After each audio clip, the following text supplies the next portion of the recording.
merci d'être présent ce soir. On accueille Valérie. Je vais faire une rapide intro, j'espère rapide intro, un peu bio, alors pas vegan, mais biographique. Au lycée, tu es très marqué par l'image qu'on te donne du rôle ou la fonction de l'artiste dans la société, celui qui fait un pas de côté. Et bien qu'issu d'un milieu familial modeste, voire très modeste, tu décides d'entrer à l'école des Beaux-Arts et d'en prendre les moyens. Ce qui fait que pendant un an, alors que tu es pionne, tu empruntes l'appareil photo du lycée où tu exerces pour expérimenter la photographie, expérimenter les réglages. Et lorsqu'on s'est rencontrés, tu me dis tu finis par avoir une maîtrise de la lumière au diaphragme près. C'est l'expression que tu as utilisée. Tu réussis à être admise aux Beaux-Arts. Malheureusement pour toi, tu n'y trouves pas l'espace de liberté que tu t'attendais à trouver et tu fais à peu près tout sauf ce qu'on te demande. Résultat, tu ne passes pas en seconde année. Et ta formation, on va dire, académique de photographe s'arrête à peu près là, puisqu'ensuite tu as une pratique et une formation autodidacte. Évidemment, ces positions t'emmènent nécessairement vers le militantisme. Tu réalises tes premières photographies de manifestations au début des années 90 en commettant de ton propre aveu un certain nombre de maladresses qui te sont renvoyées par les personnes que tu photographies, qui te soupçonnent, qui te demandent si tu ne fais pas un peu le travail de la police, t'es reproché, ou en tout cas qui te font remarquer que tu les mets peut-être un peu en danger. Tu crées à peu près à la même époque ton premier site internet de présentation pour présenter tes photos, alors pas seulement des photos de manif, je tiens à le préciser, c'est pas ta seule activité photographique. Et nous nous sommes rencontrés dans le cadre d'une étude, puisque moi je travaille au Centre d'Histoire du Travail, autour de la pratique photographique chez les militants ou chez les salariés et une pratique d'auto-représentation. Comment les militants représentent les luttes auxquelles ils participent ou comment les salariés, les ouvriers représentent-ils leurs entreprises. Cette notion d'auto-représentation des luttes est très chère. Il s'agit, autrement dit, de poser la question de l'interaction entre l'opérateur photographique et le ou les sujets photographiés, et donc de poser la question du photographiable. Aujourd'hui, tu t'investis beaucoup dans ce que tu appelles les automédias, qui renvoient aux journaux muraux des années 68, mais sur Internet, entre autres. Et à la question de la transmission de ton expérience en matière de production et de diffusion des images de lutte sociale qui t'obsède un petit peu. Il y a aussi une notion de temps, parce que là, la manifestation elle se produit à un instant T, donc vous prenez les photos, et du coup, c'est quoi l'utilisation, le développement, le temps, parce qu'avec le mobile, on peut éventuellement l'envoyer directement. Si vous prenez pas un mobile, il faut développer la photo. C'est quoi la notion du temps dans votre activité de photographe? C'est un énorme dilemme. En fait, je suis un escargot dans ma tête, donc j'ai le mobile qui permet, avec le film machin qui va bien, que je peux transmettre effectivement immédiatement. En fait, à force, là où j'en suis, et ça va encore bouger, je pense, parce que là, c'est le bordel là-dedans, c'est pas du tout réglé, je sais pas comment faire. À la fois le besoin de témoigner immédiatement, surtout quand les nouvelles sont mauvaises, genre la manif du 22 février où tout le monde disait que c'était la guerre et que moi j'avais des photos hyper sympas. Voilà, ce temps-là, ce temps de dire non, en fait ça se passe comme ça à l'intérieur, quoi. Donc ce temps-là, il est urgent. Et en même temps, moi, si je me mets à faire ça, je ne suis plus photographe. Je suis journaliste, je suis plein d'autres trucs, mais je suis plus photographe et je suis plus moi-même. Et ça, c'est un des gros soucis avec la militance, c'est à la fois vouloir servir le mouvement, et du coup, ne plus être moi-même, alors que moi-même, c'est je prends les photos, je les mets en ligne quand je veux, ou je les montre quand je veux, je prends le temps de réfléchir à quel est le bon temps, effectivement. Et si je ne suis pas mon rythme, ça se casse. Je me casse. Donc je suis souvent sur ce truc, fil du rasoir, de effectivement trouver le bon tempo, le bon moment. Et normalement, effectivement, immédiatement, t'en envoies une, mais des fois, je ne le fais pas. Il y en a parlé tout de suite du rapport au temps, parce qu'effectivement, avec les réseaux sociaux, on peut diffuser de manière quasiment simultanée, en temps réel, encore que cette expression-là, elle est un peu particulière. Mais voilà, donc la question du temps d'un côté, la question de l'espace de l'autre, et donc la question de l'intérieur, sur laquelle tu es revenu assez souvent. Comment ça se transpose en ligne, effectivement, parce qu'on parle souvent, les réseaux sociaux, on parle de communauté, d'ensemble un peu homogène ou hétérogène, et qui est dedans, qui est dehors, parce qu'il y a des histoires de frontières aussi. Comment la technique, évidemment, là-dedans aussi induit des choses, parce que pour être dans les réseaux sociaux, il faut être interfacé, quand même, il faut avoir un minimum de matériel, que ce soit un portable ou une machine. Ça induit. Je sais que chez des militants, peut-être, qui font des choix de vie un peu radicaux, cette question-là, peut-être, elle se pose aussi, comment on a accès à ces réseaux sociaux. Parce qu'en fait, ouais, je me suis posé plein de questions, et une des grosses questions, c'était comment rendre accessibles effectivement les photos au maximum de personnes. Donc au départ, j'étais sur des trucs qui étaient hyper propriétaires, Facebook, machin, tout ça et tout. J'avais mon site, mais qui est tombé, parce qu'il y avait trop de trafic d'après Free. Ouais. Mais en tout cas, il a été débordé de vues à un moment, et je pense que c'était une sorte d'attaque ou quelque chose comme ça. Donc au final, je me suis retrouvée sur Flickr, qui a l'avantage d'être une très grosse boîte dédiée à la photo, avec des choses, des outils qui là sont assez cohérents, de pouvoir faire une recherche par couleur, même si tu n'as pas renseigné les métadonnées, enfin les trucs à l'intérieur pour dire qu'il y avait du bleu. Bref, voilà, c'est pratique.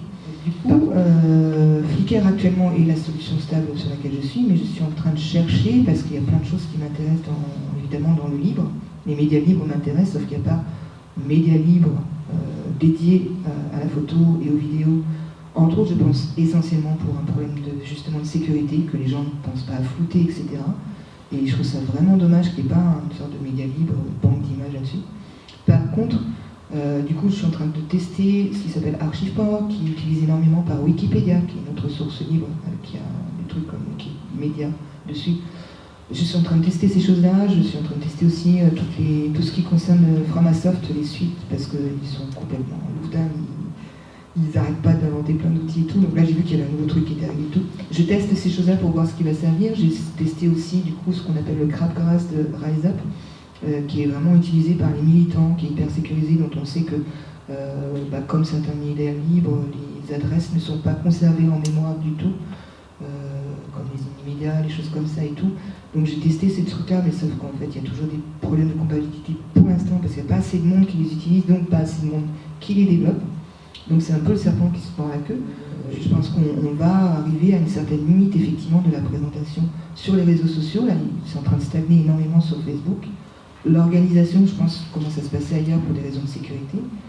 Et au niveau de la transmission, j'ai l'impression que c'est en train de beaucoup muter en ce moment sur soit en fait, si un jour on n'a plus Internet, on va faire comment ? On a envie de garder ces traces-là, ou si Facebook nous coupe notre compte, on va perdre énormément. Parce que j'arrête pas de dire que c'est assez paradoxal pour les militants anticapitalistes de produire leurs informations depuis un outil marchand. Le truc que j'ai découvert qui est trop bien, c'est comment fonctionnent les robots. Je vais parler de celui de Facebook, mais comment fonctionnent les robots et comment on peut jouer avec eux plutôt que les suivre. Si vous publiez, on va dire que vous avez un point. Déjà, c'est bien, vous avez un point. Si une personne s'arrête pour lire ce que vous avez publié ou survoler, en fait, il y a les robots, ils analysent le temps que vous passez à ne pas scroller. Donc, si la personne s'arrête, on va dire que vous marquez 2 points. Si la personne fait son petit like, son petit machin, son je suis pas content et tout, alors le pas content c'est le summum, on va dire que vous marquez 3 points. Si la personne met un commentaire, là elle s'implique vraiment plus. C'est l'implication, on va dire que vous marquez 4 points. Si la personne transmet ce que vous avez publié, photo ou un texte, machin chose, c'est 5 points, c'est top. Mais le top du top, où là vous doublez le score, c'est si la personne clique sur un lien pour sortir du réseau. Ça, c'est ce que veut surtout pas le réseau. Ça veut dire que vous êtes méga fort, en fait. Et en fait, c'est ça le but. C'est comme ça, moi je m'en suis rendu compte en voyant comment fonctionnait la page, parce que comme une page Facebook, on peut aller voir comment fonctionnent les autres pages, on peut se jauger et tout. Et en fait, la page NAC Zapatista, qui est la page de transmission des informations zapatistes, elle était super haut, alors qu'ils mettent un titre, un lien. C'est pas normal. Il y a un truc de, ok, ils ont plein de monde, mais quand même, quoi. Et en fait, c'est parce que les gens s'engagent en cliquant et sortant pour lire. C'était la chute. Et du coup, on l'a mis en place sur d'autres pages. Alors, sur le moment, tu perds énormément de trafic, c'est pas sexy, tout le monde râle, surtout quand tu as la lutte contre l'aéroport, à ça de particulier, et c'est vraiment exceptionnel dans tous les sens du terme, c'est qu'elle est faite uniquement d'automédias. Il y a le site de la CIPA, le site de la ZAD, le site de Naturalisme. Ils ont tous leurs médias, ils mettent leurs informations en ligne, et seulement ensuite c'est répercuté sur les réseaux sociaux. Donc c'est fait que quand on doit gérer une page, mettons que ce soit une page comme l'aéroport de Notre-Dame-des-Landes, imaginons, il y a des flux RSS par moment qui n'arrêtent pas. Mais en même temps, merde, je n'utilisais plus celle-là, mais ça permet aussi de vraiment appliquer ce qu'on souhaite mettre en place, à savoir que les gens s'emparent eux-mêmes de l'information, fassent leur propre choix, sortent de choses addictives, parce qu'en fait c'est la faute de personne de rester à scroller sur Facebook, c'est fait pour. C'est son but. Donc en fait c'est pas les gens qui sont stupides en restant sur Facebook, c'est juste que c'est une forme addictive. Donc aider les gens à sortir de Facebook par le biais de liens, c'est aussi remplir sa tâche de militant, surtout anticapitaliste. Est-ce que quand tu partages tes photos, tu leur donnes un contexte, une date? Très bonne question. Je passe énormément de temps, donc c'est ça le souci justement du rapport au temps et à l'immédiateté. Si je suis mon rythme, je passe énormément de temps à renseigner ce qu'on appelle les métadonnées.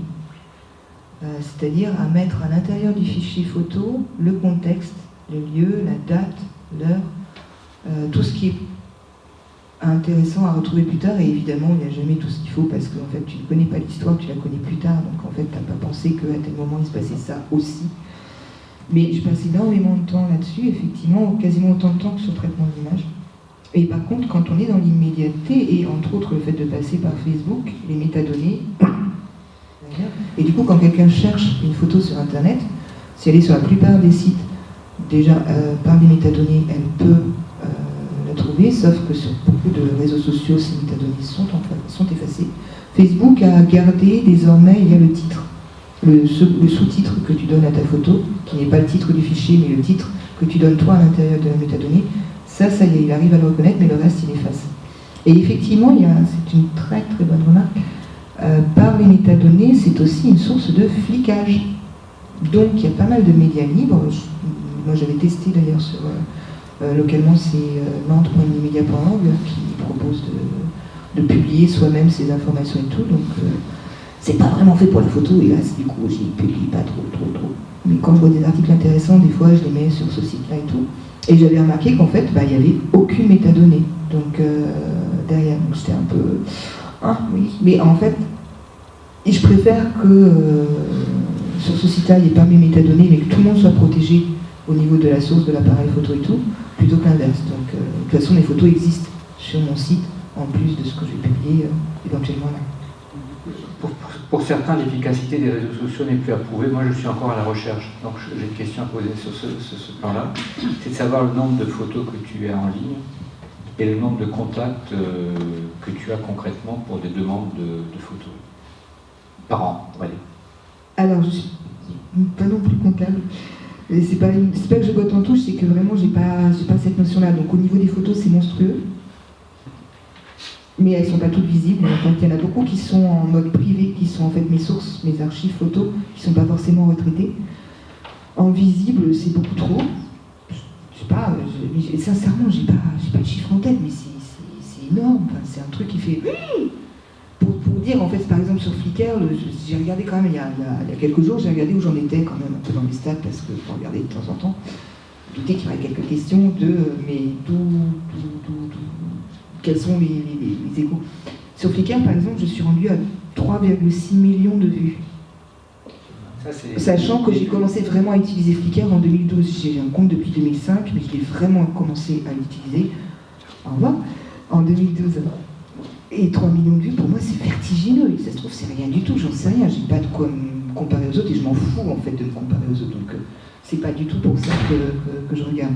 Mais il y a vraiment beaucoup de photos. Et j'ai vu, par exemple, l'album que j'avais fait qui s'appelait Balade dans Nantes dévastée, dont je vous ai montré tout à l'heure des petits extraits de ces fameuses... Parce que quand même, il y avait un truc qui était... C'est pas bien de manifester et tout, mais quand même, à Nantes, à la fin des manifs de 2015-2016, on se retrouvait avec plein de banques qui se claquent murs sur des sortes de cercueils de bois, le PS qui n'ose plus ouvrir, le MEDEF qui déménage, le FN qui déménage.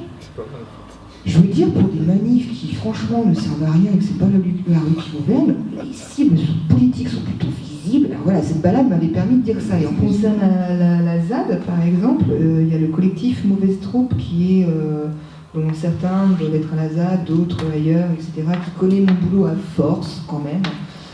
Et quand ils ont besoin de photos, ils m'envoient un mail, je leur dis oui, et je leur envoie des photos, et puis voilà, c'est simple en fait, c'est assez simple. Mais tu n'as jamais été à l'origine de l'IFO, toi. T'as jamais édité? J'ai édité, j'ai pas édité, j'ai tenté dans ces méga tests qu'il faut tout tester et tout. J'ai tenté ce qu'on appelle l'auto-édition en ligne, que en fait ils éditent les livres en fonction des demandes. Bon, il y a eu 5 demandes, donc voilà, je pars du principe que j'ai édité un livre, mais j'en ai un exemplaire chez moi. Que si je dois demander des soutiens, des fonds de soutien, de souscripteurs, de machin et tout, je pense que ce sera plutôt pour un nouvel ordinateur en ce moment, ou un autre téraoctet de mémoire pour... Enfin voilà, il y a un moment où l'argent manque quand même un peu des fois, quoi. Voilà. Merci. Merci à vous.